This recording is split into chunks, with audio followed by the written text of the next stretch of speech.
Assalamu alaikum. Hope you can hear me properly. Yes, हम miss. कल से continue करते हैं अपना लेक्चर जहाँ पे हमने कल छोड़ा था.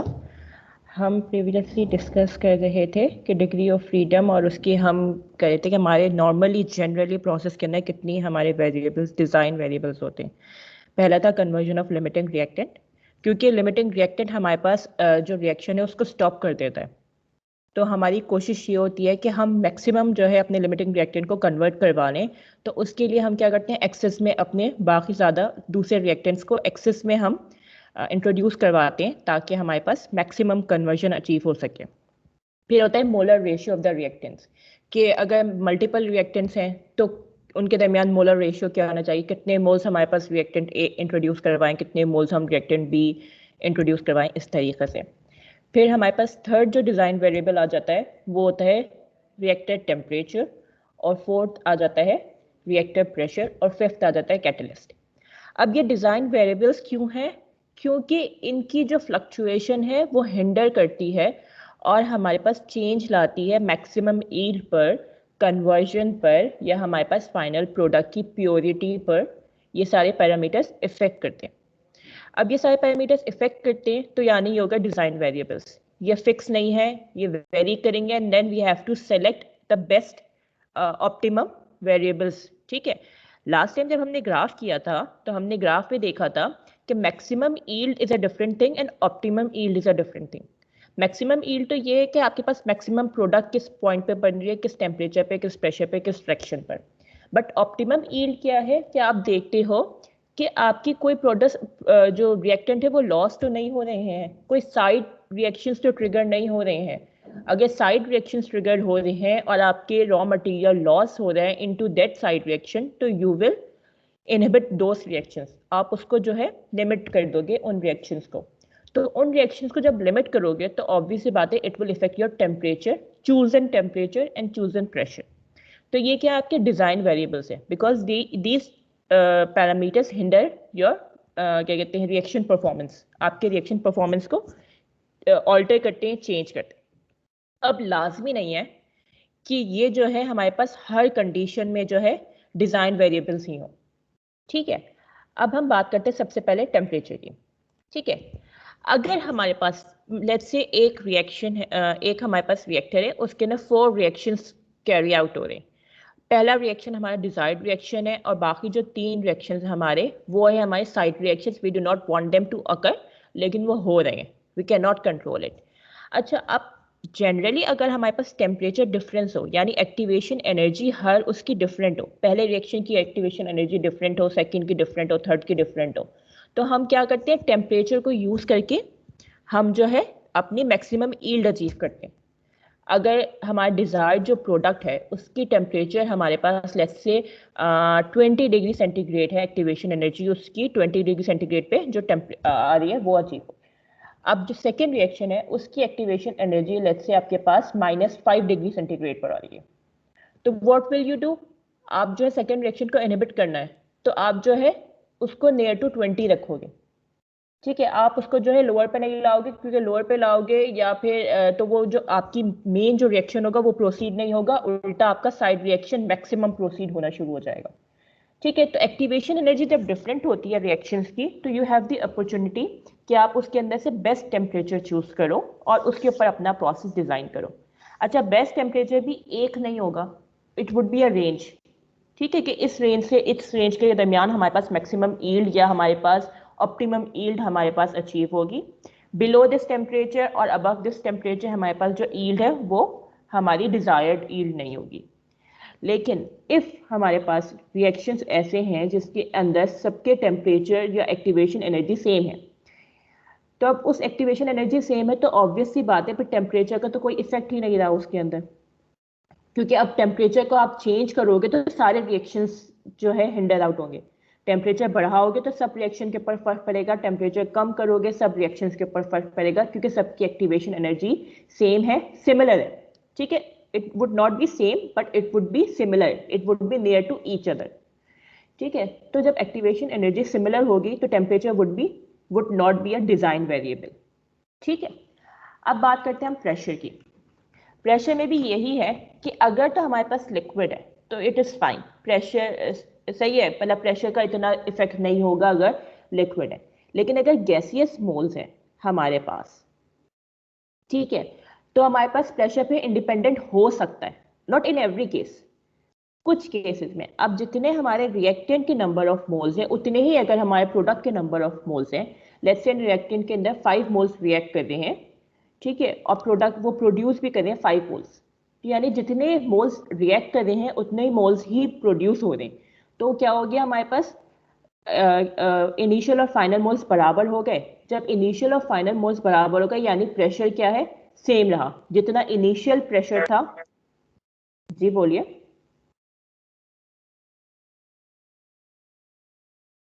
कोई प्रॉब्लम है? ठीक है, जितना इनिशियल प्रेशर था हमारे पास वही फाइनल प्रेशर रहा, क्योंकि नंबर ऑफ मोल्स सेम है, वो वेरी नहीं किए। अब गैस के अंदर तो नंबर ऑफ मोल्स इंक्रीज होते हैं तो हमारे पास प्रेशर इंक्रीज होता है, रिएक्टर का, कंटेनर का, टैंक का। जब number of moles he increase नहीं होंगे, इट वुड बी सेम, तो प्रेशर तो चेंज होगा ही नहीं। जब प्रेशर चेंज नहीं होगा तो ऑब्वियसली बात है वो प्रेशर डिपेंडेंट रिएक्शन नहीं होगा, ठीक है। लिक्विड होगा तो it would not be a case. Liquid में there might be a chance कि वो प्रेशर डिपेंडेंट हो, there might be a chance कि प्रेशर डिपेंडेंट ना हो, depending upon many other factors कि उसकी स्पेसिफिक ग्रेविटी क्या है और ये सब चीज़ें। लेकिन फॉर गैसियस रिएक्टेंट आपका क्या होगा, प्रेशर किसके ऊपर डिपेंड करेगा, नंबर ऑफ मोल्स पर बेसिकली। तो if number of moles vary the reaction would be pressure dependent. अगर नंबर ऑफ मोल्स वेरी नहीं करेंगे इनपुट के और आउटपुट के, then it would be independent of the pressure. तो तब प्रेशर जो है हमारे पास डिजाइन वेरिएबल नहीं होगा, ठीक है।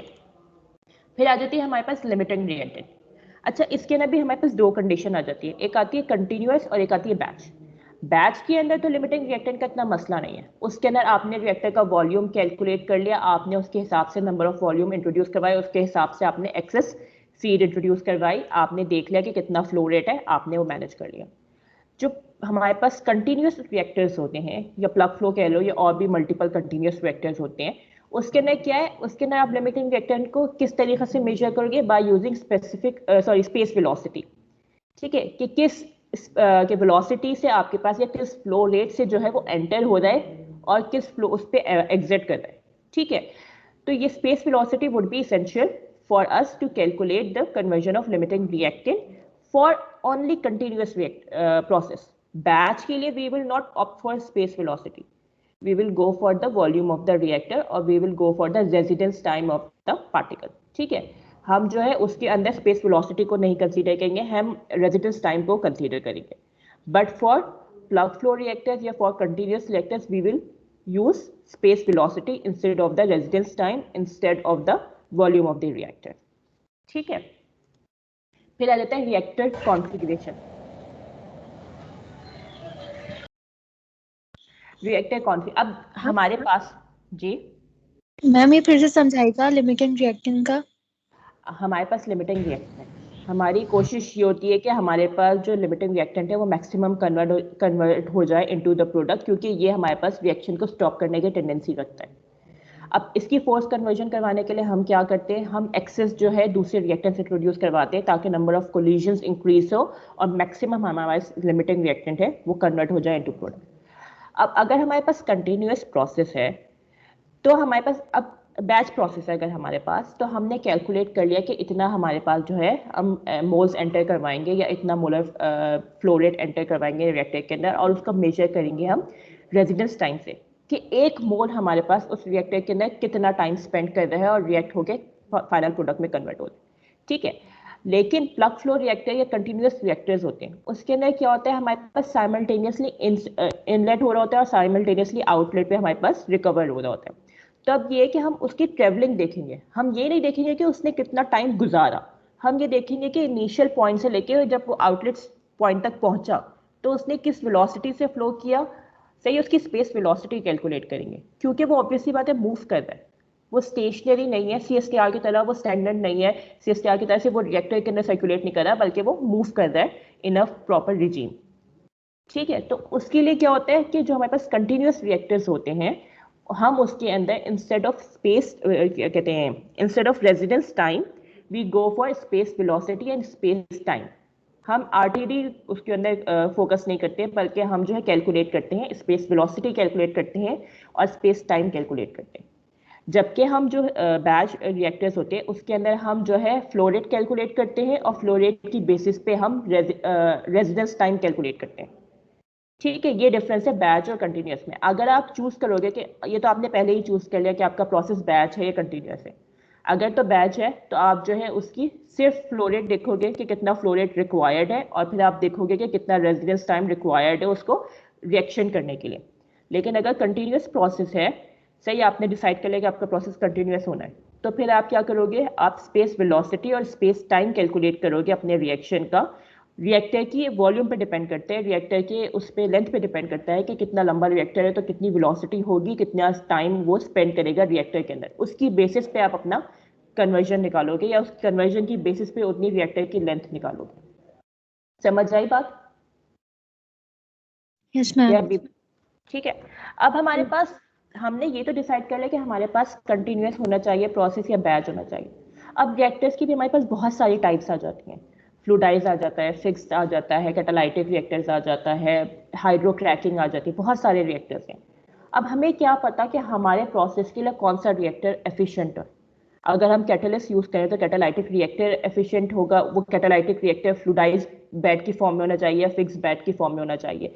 लेट्स से अगर कैटलिस्ट यूज नहीं, या कैटलिस्ट यूज भी करें तो बैच में अगर कर रहे हैं तो CSTR वुड बी एफिशिएंट और नॉट, या CSTR की जगह पे हम जो है कोई और रिएक्टर ऑप्ट करें। तो हमें क्या पता कि रिएक्टर की कॉन्फ़िगरेशन क्या होनी चाहिए। वॉल्यूम हम कैलकुलेट कर सकते हैं, लेंथ हम कैलकुलेट कर सकते हैं, लेकिन रिएक्टर की ये जो हमारे पास टाइप्स होती हैं ये भी तो हिंडर आउट करती है परफॉर्मेंस के अंदर। तो हमें क्या पता कि हमने कौन सा रिएक्टर चूज करना है इस स्टेज पर। तो इस स्टेज पे हम क्या करते हैं, हम अपना रिएक्टर सेलेक्ट नहीं करते। हम ये नहीं सोचते हैं कि हमारा रिएक्टर, हम जो अपना प्रोसेस डिजाइन कर रहे हैं, ये हमारा जो है फिक्स बेड पे होना है, और हम फिर फिक्स बेड के सारे मॉडल्स उठा के उसके में कैलकुलेशंस करना शुरू कर दें। इस स्टेज पे हम क्या करते हैं, सिंपल अपना वही रिएक्टर अज्यूम करते हैं जो लैब के अंदर यूज हुआ है। हम अपने आपको कॉम्प्लिकेशंस में नहीं डालते हैं अभी इस स्टेज पे। हमने सिर्फ ये चूज किया कि हमारा जो है बैच होना चाहिए प्रोसेस या कंटिन्यूस होना चाहिए। हम इससे ज़्यादा डिटेल में रिएक्टर की टाइप्स में नहीं घुसेंगे अभी, क्योंकि it will only complicate our calculations. पहले बेसिक कैलकुलेशंस होंगी, हमारे पास रॉ डाटा आएगा, उस डाटा की बेसिस पे आप अपनी flow scheme, flow regime design करोगे। उसके बाद you will explore more ways to optimise the process. आप पहले से ही ऑप्टिमाइज करना शुरू नहीं कर दोगे। तो जो रिएक्टर कॉन्फ़िगरेशन है कि ऑप्टिमाइजेशन में आता है कि विच रिएक्टर यू विल चूज। ठीक है, अब ऐसा नहीं है कि एक रिएक्शन है तो वो सिर्फ एक ही रिएक्टर के अंदर परफॉर्म हो सकता है। वो बहुत सारे ऑप्शंस होते हैं, अब उसमें से आपको बेस्ट ऑप्शन चूज करना पड़ता है। तो वो बेस्ट ऑप्शन चूज करने का जो अभी टाइम है वो अभी नहीं हुआ। ठीक है, अभी you will just consider a simple reactor that was used in the lab for that experiment. फिर आ जाते हैं हमारे पास काइनेटिक डेटा। ठीक है, हमारे पास ऑब्वियस ही बात है, रिएक्शन कोफिशिएंट्स होते हैं और ये होता है। तो अब हमारे पास जो है प्रोडक्ट, हमारे पास अब जैसे मैंने ऑप्टिमम और मैक्सिमम के दरमियान फर्क बताया था कि मैक्सिमम ईल्ड कब हो रही है और ऑप्टिमम ईल्ड कब हो रही है। तो इस स्टेज पे जब हम, ये प्रिलिमिनरी स्टेज है, अभी हमने कैलकुलेशन स्टार्ट करेंगे, तो इस स्टेज पे it is very difficult for us to calculate the kinetic data. सही है, मैक्सिमम। अब हम जो है अपनी ऑप्टिमम जो कर रहे हैं ये हम जो है रिग्रेशन एनालिसिस की बेसिस पे करेंगे या ट्रायल मेथड पे करेंगे, कि हम कोशिश करते रहेंगे कि मैक्सिमम या ऑप्टिमम ईल्ड हमारे पास अचीव होती जाए। तो हम क्या करेंगे, हर पॉइंट पे जो है अपने काइनेटिक्स को स्टडी करेंगे और हर पॉइंट पे मटेरियल बैलेंस करेंगे। तो अभी हम फुल एंड फाइनल रिजल्ट नहीं बता सकते कि हमारा ये टेम्परेचर होगा, ये प्रेशर होगा और इस पे हमारी ऑप्टिमम ईल्ड अचीव होगी, इतना हमने प्रोडक्शन रेट मेंटेन करना है तो इतनी हमारी फीड की इनलेट होगी।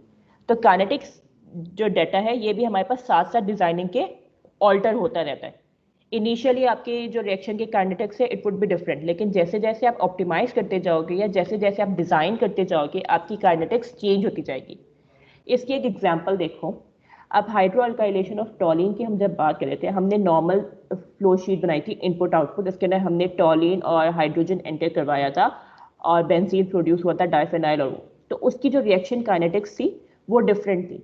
अब हम डाइफेनाइल को वापस इंट्रोड्यूस करवा रहे हैं, जो प्रोड्यूस हुआ था डाइफेनाइल उसको हमने रिसाइकिल बैक करवाया रिएक्टर के अंदर, ताकि जो बेंजीन का लॉस है इनटू डाइफेनाइल वो जो है हम रिवर्स कर सकें। तो क्या हुआ उस पॉइंट पे, क्या हुआ, काइनेटिक्स डिफरेंट हो गई। पहले हमने डिसाइड नहीं किया था कि हमने रिसाइकिल करवाना है। आफ्टर सम एक्सपेरिमेंट या आफ्टर यूजिंग अवर क्या कहते हैं ऑप्टिमाइजेशन अप्रोच, हमने क्या सोचा कि अगर हम इसको रिसाइकिल बैक करवाते तो it will shift the equilibrium towards the reactant side, तो we will get more benzene. तो उससे क्या हुआ, काइनेटिक्स डाटा, काइनेटिक जो डाटा या रिएक्शन काइनेटिक्स है वो वेरी कर गई। अब जो सेकेंड रिएक्शन प्रोसीड होता है वो प्रोसीड नहीं हो रहा, तो रिएक्टर का पूरा जो काइनेटिक्स थी वो सारी चेंज हो गई। अब इसी तरीके से कभी फ्लो रेट ज़्यादा हो रहा है, कभी फ्लो रेट कम हो रहा है, या टेम्परेचर प्रेशर डिपेंडेंट है, तो उसकी वजह से भी जो है काइनेटिक्स वेरी करती रहती है। तो इस बेसिस पे हम अपने रिएक्टर की काइनेटिक्स को अभी फाइनलाइज नहीं कर सकते। ठीक है, तो अभी हम क्या है, बिल्कुल इनिशियल स्टेज पर हैं, तो it's difficult for us to achieve that calculations. ठीक है, अब हम बात करते हैं सबसे पहला स्टेप, वो है हमारे पास मटेरियल बैलेंस। जी बोलिए। मैम काइनेटिक को सर्टेन लेवल पे तो वो करना होता होगा ना, मैक्सिमाइज्ड, या फिर हाँ इतने लेवल बिल्कुल तक मैक्सिमाइज्ड होना। बिल्कुल बिल्कुल बिल्कुल करना होता है। तो वो कौन सा लेवल होता है, मतलब कब तक हम जो है उसको मिनिमाइज कर सकते हैं या हम मैक्सिमाइज कर सकते काइनेटिक्स जो है रिएक्टर के कॉन्फ़िगरेशन पे भी डिपेंड करती है। ठीक है, अभी हमने जो काइनेटिक्स कैलकुलेट की बेसिक जो थी कि हम डाइफेनाइल को वापस करवाएंगे फिर पीरियम शिफ्ट हो जाएगा, इसकी बेसिस पे हम इजीली जो है अपना रिएक्शन कोफिशिएंट मालूम कर सकते हैं। लेकिन क्या होगा, वो फाइनल नहीं होगा, वो बेसिक होगा। अब जैसे जैसे रिएक्टर की कॉन्फ़िगरेशन का पैरामीटर आ जाएगा, फिर सेपरेशन सिस्टम आ जाएगा, सेपरेशन सिस्टम के बाद नंबर ऑफ क्या कहते हैं मोल्स आ जाएंगे हमारे पास, कितने मोल्स वापस रिसाइकल बैक हो रहे हैं, तो फिर उससे क्या होगा, चेंज आएगा। अभी इनिशियली तो रिसाइकलिंग नहीं हो रही है, तो इनिशियली जो काइनेटिक डाटा है वो हमारे पास अवेलेबल है, लेकिन वो फुल एंड फाइनल नहीं है। जैसे जैसे हमारी प्रोसेस डिजाइन के अंदर चेंजेस आती रहेंगी, अब वो चेंजेस माइनर से लेकर डिफरेंट भी हो सकती हैं, जैसे रिएक्टर कॉन्फ़िगरेशन भी हो सकती है, या लेट्स से मैंने टेम्परेचर इंक्रीज कर दिया in order to achieve more. मुझे पहले लगा कि 1300 वुड बी ऑप्टिमम टेम्परेचर, लेकिन बाद में मैंने सोचा नहीं, 1300 is not optimum, if I go for 1200 it would give me more yield. ठीक है, तो वो ये सारी चीजें क्या है, डिजाइनिंग के अंदर हर पॉइंट पे मटेरियल बैलेंस चेंज होता है, हर पॉइंट पे कॉस्ट चेंज होती है, और हर पॉइंट पे काइनेटिक डाटा चेंज होता है। ठीक है, ठीक है मैम, ठीक है मैम। अब हम बात करें अपनी इनपुट आउटपुट और रिसाइकल स्ट्रक्चर जो बनाया था उसके मटेरियल बैलेंस की। मटेरियल बैलेंस करेंगे हम, तभी हम डिजाइन कर सकेंगे अपना रिएक्टर, कि हमारा रिएक्टर किस तरीके से, कितना वॉल्यूम होना चाहिए, कितना लेंथ होना चाहिए, आगे सारी चीजें। ठीक है, अब मटेरियल बैलेंस करने के लिए हमें सबसे ज़्यादा पहले हम स्टेप्स देख लेते हैं कि हमारे पास एक प्रोडक्शन रेट होना चाहिए। मैं अपनी रॉ मटेरियल की बेसिस पे अपना प्रोसेस डिज़ाइन नहीं करूँगी। ठीक है, क्योंकि रॉ मटेरियल हमारे पास 100% कन्वर्ट नहीं होता है, it's very ideal to achieve 100% conversion. तो मेरा गोल क्या है, मुझे मार्केट की वैल्यू से मीट करना है। अब मार्केट के अंदर बेंजीन की कितनी रिक्वायरमेंट है, वो मेरा क्या हो गया, प्रोडक्शन रेट हो गया, कि मुझे पर डे इतनी प्रोडक्शन करनी है बेंजीन की। ठीक है, फ्रॉम टेल स्टार्ट करेंगे, फ्रॉम हेड स्टार्ट नहीं करेंगे। तो मैंने एक जो है फिक्स पॉइंट बना लिया अपना, वो क्या है, मेरी फाइनल प्रोडक्ट का प्रोडक्शन रेट। ठीक है, उसके बाद ये है कि मैं देखूंगी कि रिएक्शंस कौन कौन से हो रहे हैं। मैंने पहले ही आपको बताया था कि साइड रिएक्शंस लैब के अंदर अगर होते भी हैं तो वो नेग्लिजिबल उसमें होते हैं, एक्सटेंट पर होते हैं।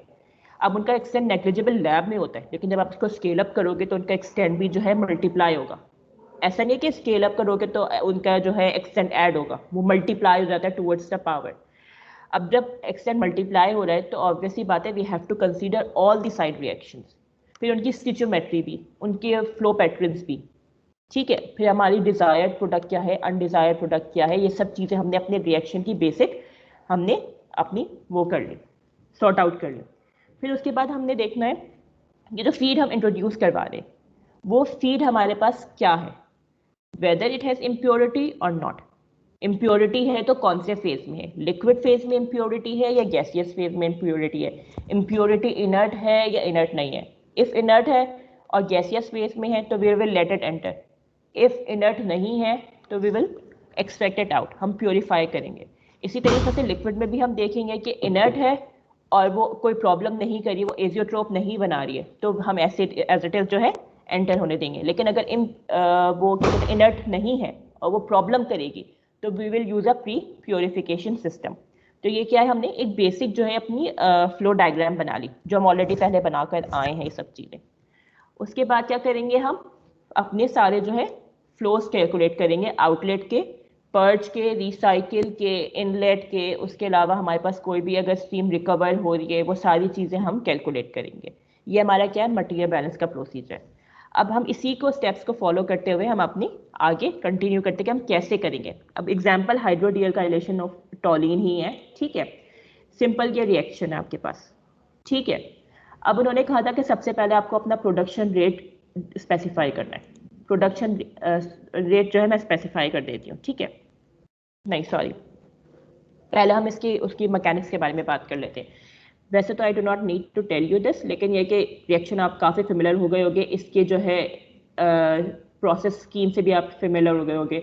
हाइड्रोजन आ रहा है with an impurity of methane, toluene enter हो रहा है इन द रिएक्टर, सही है, with no impurity, and then after the reaction benzene and diphenyl we are getting as a product and byproduct while we are recycling back hydrogen and methane।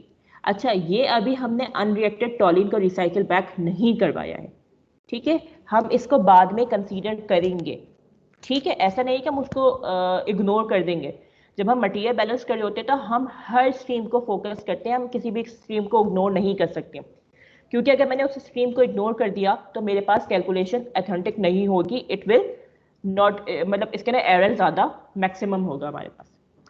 अब हमारे पास obvious ही बात है कि टॉलिन हमारे पास जितना हमने फीड किया वो सारा का सारा तो कन्वर्ट हुआ नहीं होगा बेंजीन में और डाइफेनाइल में, there might be some unreacted toluene. तो जो इस रिएक्टर की कन्वर्जन है वो ऑब्वियस ही बात है वो लेस देन 1 होगी, यानी जो x है, x इज कन्वर्जन, CRE में आप लोगों ने सब पढ़े होंगे ये सारे variables, x is conversion of the toluene, ये conversion of the reactant, so it should be less than 1, ideally it should be less than 1, sorry realistically it should be less than 1, ideally it can be 1 but in actual we cannot get 1% 100% conversion, ठीक है।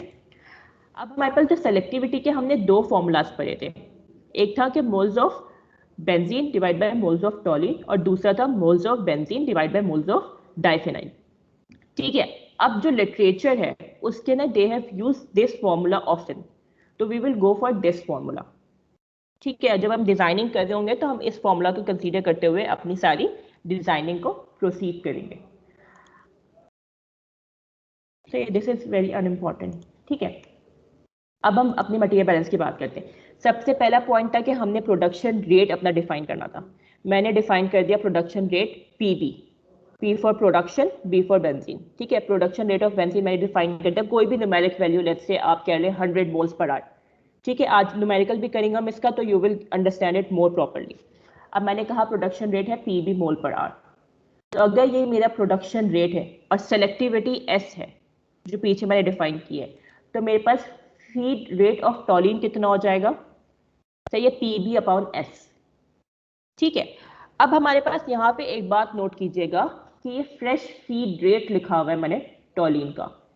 Fresh feed rate इसलिए क्यों लिखा हुआ है, क्योंकि हमारे पास टॉलिन दो तरह की, एक हमारे पास टॉलिन है जो यहाँ पे एंटर हो रहा है एज अ फ्रेश फीड, और एक टॉलिन है जो यहाँ पे अनकन्वर्टेड है और वो रिसाइकिल बैक हो रहा है, ठीक है। मैंने आपको अभी ये वाली बात बताई थी कि we can not just ignore any stream, अगर कोई रिसाइकिल हो रही है, कोई पर्ज हो रही है, कोई रिकवर हो रही है, कोई बाईपास हो रही है, हमें उसको इंकॉर्पोरेट करना है अपने मटेरियल बैलेंस के अंदर, ठीक है। तो ये हमारे पास फ्रेश फीड जो है टॉलिन की, उसका हमारे पास हमने इसको डिनोट कर दिया FFT, ठीक है, फीड फ्रेश टॉलिन। अब ऑब्वियस ही बात है, अगर PB हमारे पास बेंजीन का प्रोडक्शन रेट है तो टॉलिन कितना चाहिए होगा हमारे पास, PB डिवाइड बाय S, ठीक है। ये हम ऑलरेडी पीछे करके आ चुके हैं कि अगर S सेलेक्टिविटी है तो हमारे पास बेंजीन कितना बनेगा, 1 मोल्स है, ठीक है। तो इसका आप थोड़ा सा रिवर्स कर दोगे। अब हमने उस वक्त टॉलिन को 1 मोल रखा था, टॉलिन को डिफाइन किया हुआ था, तो आप जो है अपनी सेलेक्टिविटी को मल्टीप्लाई करवा रहे थे। लेकिन अब आपने बेंजीन को डिफाइन किया हुआ है तो आप अपनी सेलेक्टिविटी को डिवाइड करोगे अपने तमाम पैरामीटर से, ठीक है। अब उसके बाद हमारे पास मीथेन कितना हमारे पास प्रोड्यूस हो रहा है, क्योंकि मीथेन प्रोड्यूस भी तो हो रहा है बेंजीन के साथ, पहले रिएक्शन की बात करें तो प्रोडक्शन रेट ऑफ मीथेन भी उतना ही होगा जितना हमारे पास टॉलिन यूटिलाइज होगा। अगर हमारे पास टॉलिन यूटिलाइज हो रहा है PV/S तो उतना ही मीथेन प्रोड्यूस करेगा वो। लॉजिकली सोचो, अगर 100 मोल्स टॉलिन यूटिलाइज हो रहे हैं और 160 मोल्स ऑफ बेंजीन प्रोड्यूस कर रहे हैं, ठीक है, तो फिर हमारे पास जो क्या कहते हैं मीथेन है वो भी हमारे पास उतना ही कंज्यूम होगा 100 मोल्स, ठीक है। उसके बाद हमारे पास सेकेंड रिएक्शन की, ये तो फर्स्ट रिएक्शन की बात हो गई, टॉलिन की बात हो गई, बेंजीन की बात हो गई, मीथेन की बात हो गई। अब हम बात करते हैं अपने सेकेंड रिएक्शन की। सेकेंड रिएक्शन में क्या है कि बेंजीन हमारे पास लॉस्ट हो रहे हैं इनटू डाइफिनाइल, ठीक है। तो लॉस्ट ऑफ बेंजीन क्या था, हमने पहले डिफाइन किया हुआ था कि 1 - S is the lost of benzene into diphenyl, क्योंकि स्टिचियोमेट्री क्या है हमारे पास 1:2, यानी 2 बेंजीन के मोल्स 1 मोल ऑफ डाइफिनाइल बना रहे हैं। तो ऑब्वियस ही बात है फिर ये 1 - S नहीं होगा, ये क्या हो जाएगा 1 - S डिवाइड बाई 2, ठीक है। तो अब हमारे पास प्रोडक्शन रेट ऑफ डाइफिनाइल क्या हो जाएगा, सही है, क्या हो जाएगा हमारे पास, जितना हमारे पास टॉलिन हम इंट्रोड्यूस करवा रहे हैं वो और जितना हमारे पास बेंजीन लॉस हो रहा है, बेंजीन लॉस कितना हो रहा है हमारे पास 1 - S/2, ठीक है।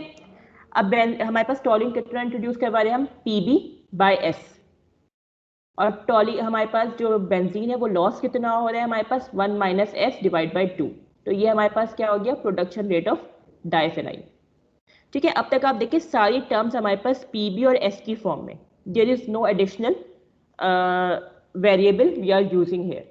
हमने अपनी क्या किया, पूरे रिएक्शन के मटेरियल बैलेंस को अपने प्रोडक्शन रेट्स और अपनी रिएक्शन की सेलेक्टिविटी से हमने क्या किया, इंटरचेंज कर दिया, ये कन्वर्ट कर दिया, उनको ट्रांसफॉर्म कर दिया, ठीक है। मैम जी बोलिए। मैम ये पीबी जो है वो प्रोडक्शन रेट ऑफ बेंजीन है ना, तो हमने इसको 1 - X से क्यों मल्टीप्लाई किया? 1 - X तो डाइफिनाइल का लॉस्ट है, तो वो तो बेंजीन क्या करना है ना हमें। नहीं नहीं, 1 - S जो है बेंजीन लॉस हो रहा है इनटू डाइफिनाइल, सही है मैम, सही। सही। ये हमने एक अगर आई do not know if you remember, हमने एक जो है फ्लो स्कीम पढ़ी थी जिसके अंदर टॉलिन हमने 1 मोल फिक्स किया था और सेलेक्टिविटी S से डिनोट किया था। फिर हमने बताया था कि अगर S हमारे पास बेंजीन है तो 1 - S हमारे पास डाइफिनाइल है, अनरिएक्टेड टॉलिन हो जाएगा हमारे पास 1 - X। जाना वापस लेक्चर्स में, you will find that diagram. तो वहां पे हमने हेड टू टेल स्टार्ट किया था, अब यहाँ पे हम टेल टू हेड स्टार्ट करें। वहां पे हमने टॉलिन को सेट किया था और बेंजीन को कैलकुलेट किया था, यहाँ पे हमने बेंजीन को सेट किया है और सब चीज़ों को कैलकुलेट करें, क्योंकि जब हम इंडस्ट्रियल स्केल की बात करते हैं तो हमारे पास प्रोडक्शन रेट के ऊपर सारी चीज़ें डिपेंड करती हैं। हमने अपना डिजायर्ड प्रोडक्शन रेट जो है अचीव करना होता है, ठीक है। अब हम बात करते हैं, पहला रिएक्शन हमारे पास डिस्कस हो गया, सेकंड रिएक्शन हमारे पास डिस्कस हो गया। अब हम बात करते हैं हाइड्रोजन की, क्योंकि हाइड्रोजन हम यूज कर रहे थे एक्सेस के अंदर, तो वो नॉर्मली इस इक्वेशन से कैलकुलेट तो नहीं कर सकते, क्योंकि हम तो हाइड्रोजन का 1:5 का रेशियो था हमारे पास, 1 हमारे पास टॉलिन था तो 5 मोल्स हमारे पास हाइड्रोजन थे, ठीक है। तो हाइड्रोजन के लिए हमने क्या करना पड़ेगा, ओवरऑल मटेरियल बैलेंस करना पड़ेगा, ठीक है। अब हाइड्रोजन के लिए क्या करते हैं हमने H2 कितना फेड किया प्रोसेस में, कितना हमने ओवरऑल, वो किसके बराबर होगा हमारे पास, जितना वो रिएक्शन के अंदर यूटिलाइज हुआ है प्लस H2 जनरेट भी हुआ है, ठीक है, और फिर उसके बाद H2 बच भी गया है, ठीक है। तो जो ये सारी चीजें हैं सब मिला के ये हमारे पास किसके बराबर होगा, जितना H2 हमने फीड किया प्रोसेस के अंदर, ठीक है, क्योंकि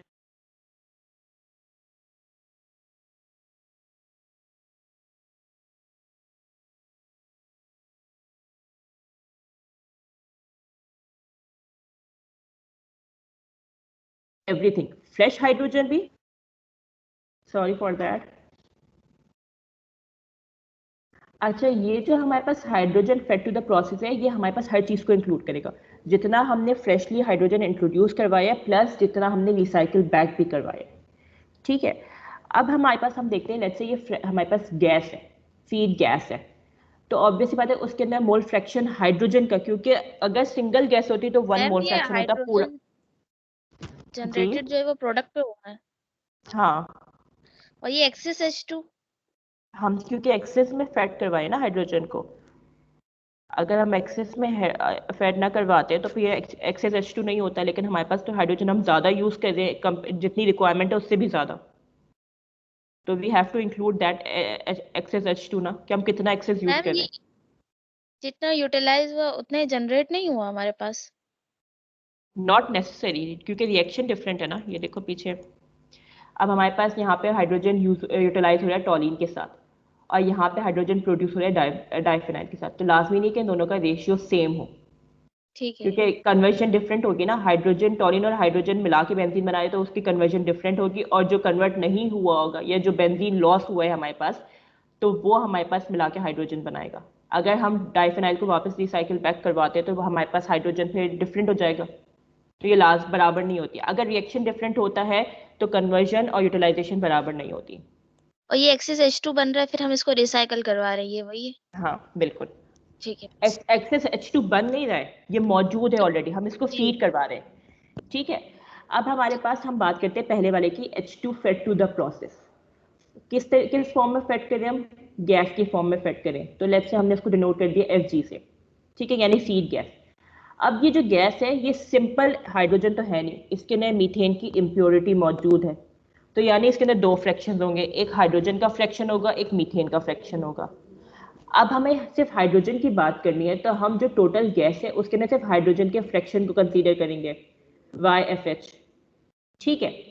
उसके बाद हाइड्रोजन यूटिलाइज हो रहा है हमारे पास रिएक्शन के अंदर। ठीक है। कितना यूटिलाइज हो रहा है हमारे पास? ऑब्वियसली बात है Pb/S यूटिलाइज हो रहा होगा, क्योंकि टॉलिन के साथ रिएक्ट कर रहा है तो बेंजीन बना रहा है। तो टॉलिन अगर Pb/S यूज हो रहा है, स्टिचोमेट्री 1:1 की है, तो ये भी Pb/S ही यूज हो रहा होगा। ठीक है। तो ये क्या हो गया? Pb/S। फिर हाइड्रोजन जनरेट कितना मैम हो ये रहा है? दोबारा, ये इधर आ दोबारा जाओ, एक मिनट। हमारे पास हाइड्रोजन, टॉलिन जो है हाइड्रोजन के साथ रिएक्ट कर रहा है, क्या रेशियो है? 1:1 का। ठीक है। बेटा प्लीज माइक म्यूट कर लो अपने अपने, अगर कोई क्वेश्चन है तो फिर अनम्यूट कर देना, अभी फिलहाल ये म्यूट समझ कर नहीं आई वैसे आपने जो ये कराया ना, दो। शुरू से समझ नहीं आया? नहीं ये जो आपने वेरिएबल सेट किए ना ये समझ नहीं आ रही। कौन से variables? Pb/S? Variable upon S और ये सब। अच्छा ठीक है। देखो, मुझे अपना, मैं प्लान डिज़ाइन करूँगी तो मैं अपनी रॉ मटेरियल की बेसिस पे नहीं करूँगी, मैं अपने प्रोडक्शन की बेसिस पे कि मुझे इतना प्रोड्यूस करना है। सही है। लेट्स से मैंने उसको कह दिया 100 मोल्स पर आवर। ठीक है। मैं 100 नहीं कह रही हूँ मैंने, क्योंकि अगर मैं 100 कह दूंगी तो ये तो एक कस्टमाइज डिज़ाइनिंग हो गई। मैंने क्या किया, क्योंकि आपके पास अभी तो कंफर्म नहीं है कि प्रोडक्शन रेट क्या है, अभी हम न्यूमेरिकल करेंगे इसका, तो मैंने इसको अज्यूम कर लिया Pv, कोई भी वैल्यू, कोई भी न्यूमेरिक। ठीक है, आप x कह लो, y कह लो, वो कह लो, मैंने उसको अज्यूम कर लिया Pv है। अगर Pv मोल्स पर आर बन रहे हैं हमारे पास बेंजीन के, तो उसके लिए टॉलिन कितना चाहिए होगा? फ्रेश टॉलिन। ऑब्वियसली बात है Pb/S यानी कितनी सेलेक्टिविटी है हमारे पास रिएक्शन की, उतना मल्टीप्लाई बाय Pb। अब सेलेक्टिविटी हमारे पास मोस्टली जो है <<1 होती है, मोस्टली। कुछ केसेस में 2 भी होती है, कुछ केसेस में 3 भी होती है, ऐसा कुछ नहीं है कि हमेशा <<1 हो। ठीक है। तो ये क्या हो गया हमारे पास? सेलेक्टिविटी हो गई। सेलेक्टिविटी को अगर मैं अपने प्रोडक्शन रेट और बेंजीन से डिवाइड कर दूंगी तो मुझे पता चलेगा कितनी टॉलिन मुझे ज़रूरत है। अच्छा, टॉलिन क्योंकि लिमिटिंग रिएक्टेंट है, यानी ये पूरा का पूरा कंज्यूम होगा। सही है, अभी फिलहाल। ठीक है। तो ऑब्वियसली बात है इसके अंदर जितना भी मैं टॉलिन इंट्रोड्यूस करवाऊंगी वो सारा का सारा बेंजीन के अंदर कन्वर्ट होगा, लेकिन लेकिन 100% कन्वर्जन अचीव नहीं हो सकती, ऑब्वियसली बात है। तो इसलिए जो रिएक्शन की सेलेक्टिविटी है उससे डिवाइड किया, ताकि हमें पता चल जाए कि हमारे पास इस रिएक्शन की सेलेक्टिविटी इतनी है, उसकी बेसिस पे हमारे पास इतना टॉलिन की रिक्वायरमेंट होगी, ताकि हमारे पास Pb मोल्स अचीव हो जाए। अगर मैं सेलेक्टिविटी को डिवाइड ना करवाती, यहाँ पे इंट्रोड्यूस ना करवाती फ्रेश टॉलिन के साथ, तो उसका मतलब क्या होता कि Pb मोल्स हमारे पास टॉलिन के इंट्रोड्यूस हो रहे हैं और सारे के सारे Pb मोल्स कन्वर्ट हो रहे हैं into benzene, which is impossible. ठीक है। तो हमने क्या किया, हमने जो लैब के अंदर अपने पूरे स्टडी की थी उसकी बेस पे हमने जो सेलेक्टिविटी निकाली थी रिएक्शन की, हमने उस सेलेक्टिविटी की बेसिस पे निकाला कि हमारे पास इतने मोल्स चाहिए, तो इतने मोल्स ऑफ टॉलिन हमारे पास ज़रूरत होगी, तो वो क्या होंगे? Pb/S। ठीक है। समझ आ गई ये वाली बात, या ये वाली बात अभी भी नहीं आई? जी मिस, ये आ गई। ठीक है, अब हम बात करते हैं मीथेन की प्रोडक्शन की। अब क्योंकि रिएक्शन वन ही है, इसके ना सबकी स्टिचोमेट्री 1 1 1 1 ही है। ठीक है, सबके 1 मोल ऑफ टॉलिन रिएक्ट कर रहे हैं 1 मोल ऑफ हाइड्रोजन से, and it is producing 1 mole of benzene and 1 mole of methane. तो ऑब्वियसली बात है, अगर पीबी बाय एस टॉलिन क्या कहते हैं यूज हो रहे, तो ऑब्वियसली बात है वो प्रोड्यूस भी क्या करेंगे, पीबी बाय एस मीथेन। ठीक है, समझ आ गई ये वाली बात? क्योंकि सिलेक्टिविटी है ना, डिजायर सही है। सिलेक्टिविटी तो क्या होती है प्रॉब्लम हमारे नहीं है पास ये बात देखो, मैम, ये समझ नहीं आया। सेलेक्टिविटी क्या होती है हमारे पास, हम देखते हैं कि हमारी desired product divide by undesired product या अनडिजायर्ड रिएक्टेंट। ठीक है, तो सेलेक्टिविटी क्या होती है, कन्वर्जन तो होती है ओवरऑल रिएक्शन की। सेलेक्टिविटी क्या होती है, with respect to one component होती है। अब हमारे पास ये जो सेलेक्टिविटी एस है वो विद रिस्पेक्ट टू बेंजीन है सिर्फ, सही है। अब जब विद रिस्पेक्ट टू बेंजीन है, तो ऑब्वियसली बात है कि जो मीथेन है उसके अंदर भी सेलेक्टिविटी का थोड़ा ना थोड़ा कंट्रीब्यूशन तो होगा ना, जैसे टॉलिन के साथ था। अब अगर मैं पीबी लिख दूं तो इसका मतलब ये कि पीबी मोल्स ऑफ मीथेन बने, which is not the case, क्योंकि रिएक्शन की सेलेक्टिविटी तो विद रिस्पेक्ट टू बेंजीन है। ये जो एस है ये सिर्फ बेंजीन का वेरिएबल है। समझ आई वाली बात, या अभी भी नहीं आई?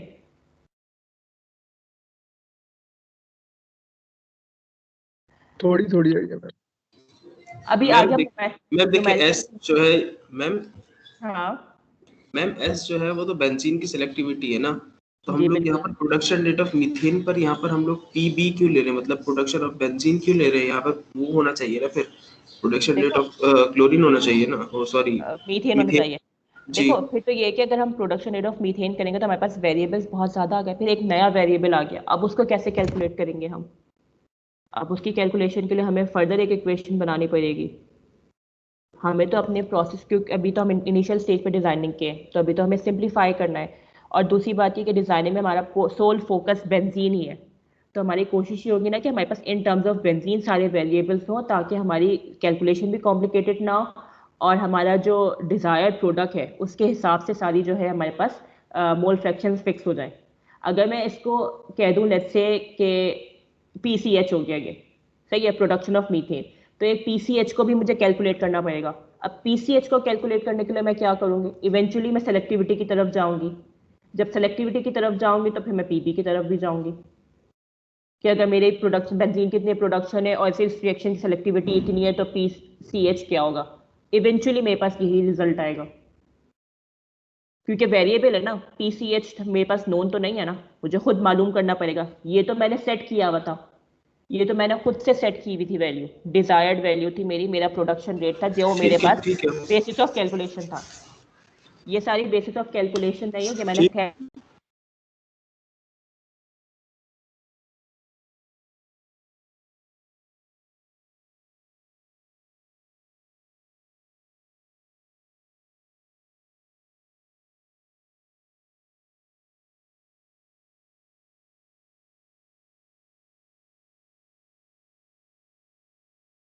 पीबी है, बाकी कोई माइनस एस हमारे पास लॉस हो रहा है बेंजीन इंटू डाई, तो वो ऑब्वियसली बात है 1 माइनस एस तो होगा नहीं है, 1 माइनस एस बाई 2 होगा, क्योंकि 2 मोल्स ऑफ बेंजीन हमारे पास 1 मोल ऑफ डाइफिनाइल बना रहे हैं।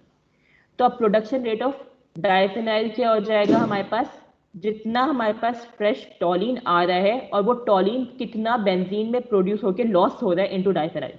पहले तो वो बेंजीन में प्रोड्यूस होगा, फिर वो लॉस होगा डाइफिनाइल में। तो फ्रेश टॉलिन कितना हमारे पास लॉस हो रहा है इनटू डाइफिनाइल।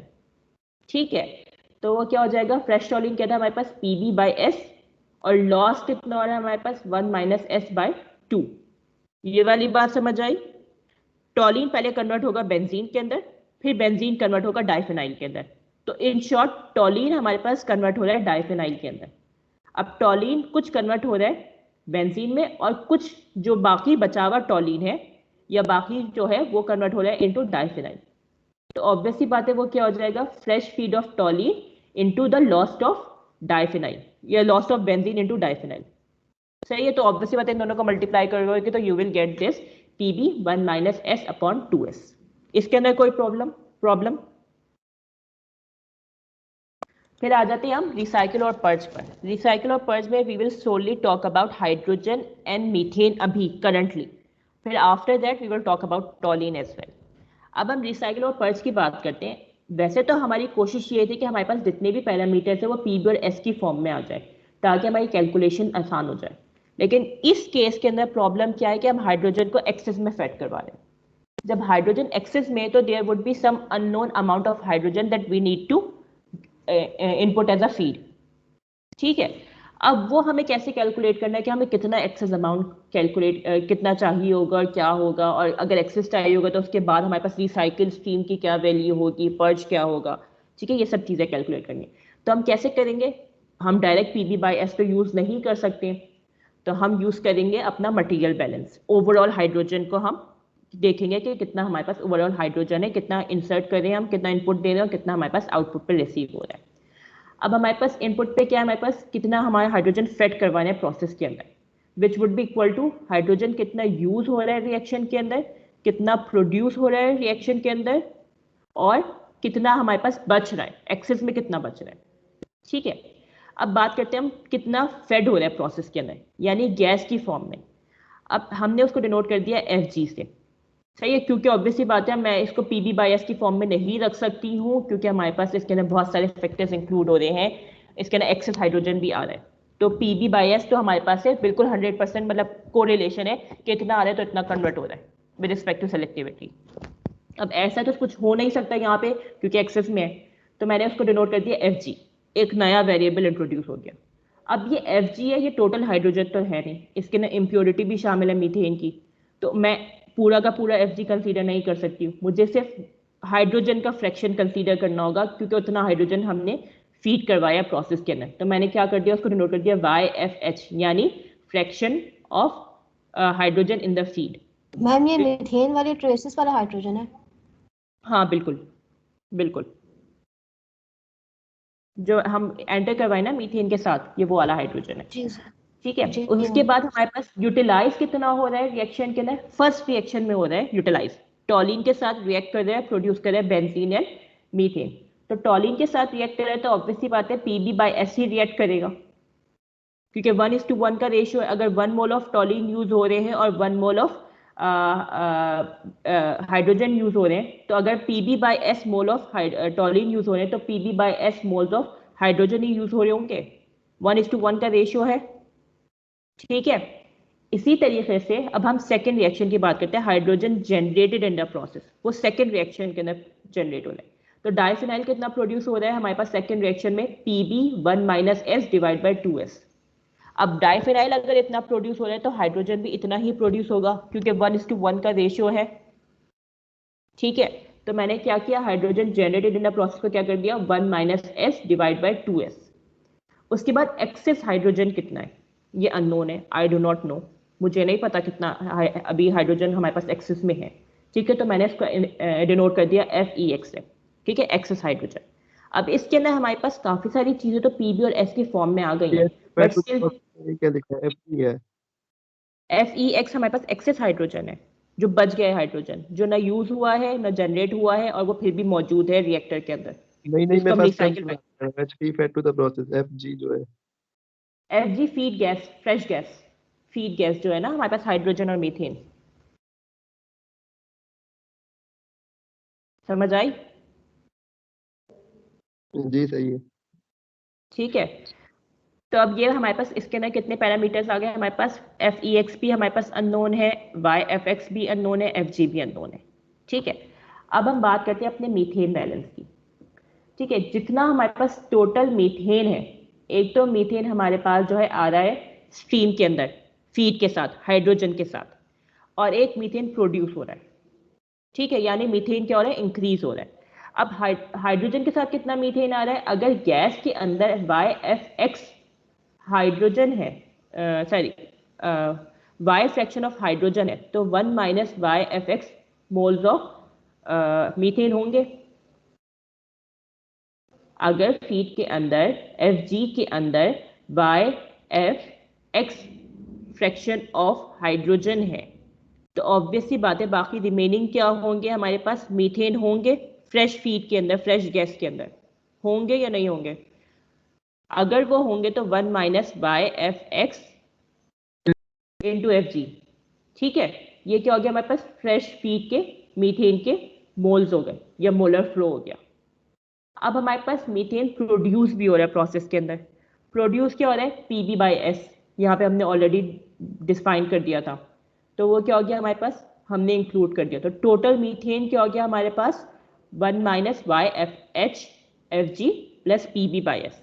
इसके अंदर कोई प्रॉब्लम, H2 बैलेंस में और मीथेन बैलेंस के अंदर कोई प्रॉब्लम?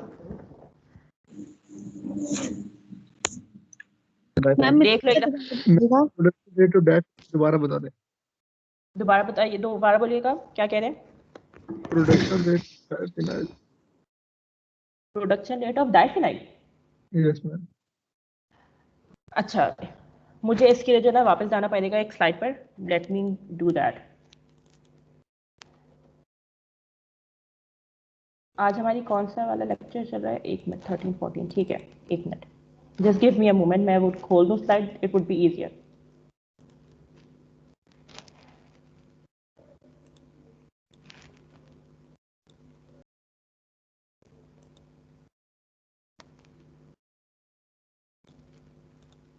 ठीक है, ये वाली स्लाइड याद है आप लोगों को?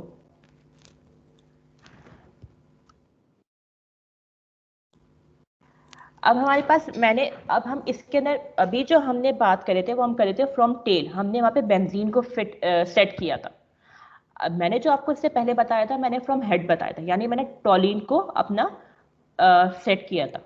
अब मैं कह रही हूँ टॉलिन हमारे पास 1 मोल है, ठीक है, तो हमारे पास पूरा का पूरा टॉलिन तो कन्वर्ट नहीं हुआ, let's say x mole of टॉलिन convert हो गए, ठीक है, तो 1 माइनस एक्स मोल ऑफ टॉलिन क्या हुए हमारे पास, अनरिएक्टेड हुए, ठीक है, इसके अंदर कोई प्रॉब्लम?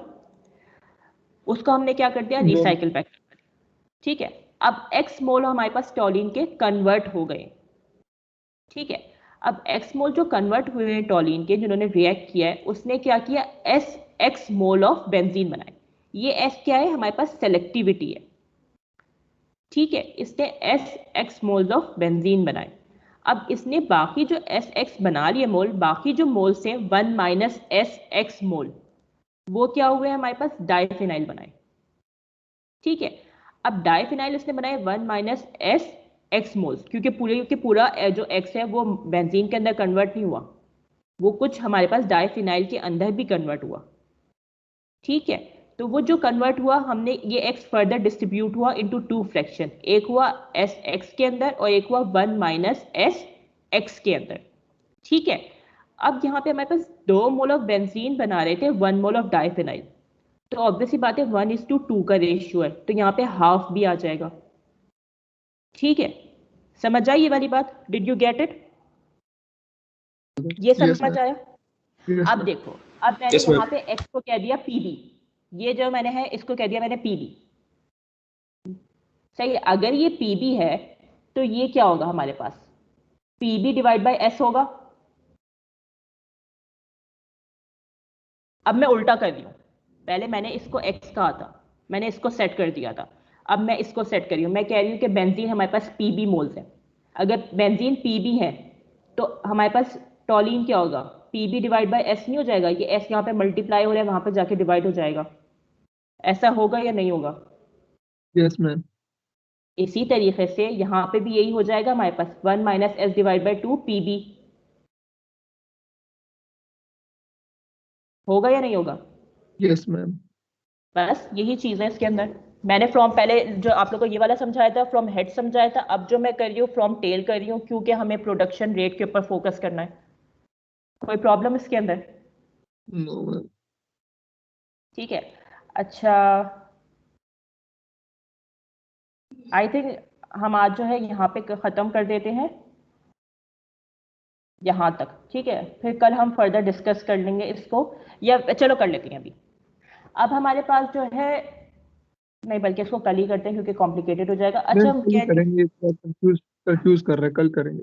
ठीक है, अच्छा, अगर कल करना है तो फिर एक काम करना है आप लोगों ने, आप लोगों के लिए ये न्यूमेरिकल है, ठीक है, इस न्यूमेरिकल को देख के अटेम्प्ट करने की कोशिश करना, जो हमने मटेरियल बैलेंस आज पढ़ा है उसी को इनकॉर्पोरेट कर कर, बेसिक चीज़ें आप कैलकुलेट कर सकते हो, टॉलिन कितना ज़रूरी है, मीथेन कितना प्रोड्यूस हो रहा है, बेंजीन कितना प्रोड्यूस हो रहा है, डाइफिनाइल कितना प्रोड्यूस हो रहा है। जहाँ तक आज हमने किया है वहाँ तक आप करने की कोशिश करना इस न्यूमेरिकल को। बाकी हम मंडे को डिस्कस करेंगे, तो फिर आप मंडे को कंटिन्यू कर लेना, ठीक है। दिस न्यूमेरिकल इज इम्पॉर्टेंट, मैं अपलोड कर दूंगी ये, एंड देन यू कैन, ठीक है। कोई प्रॉब्लम इसके ठीक है अलावा? मैम। नहीं मैम। ओके चलो ठीक है, दैट्स ऑल फॉर टुडे। मैं अटेंडेंस ले लो, फिर यू कैन लीव।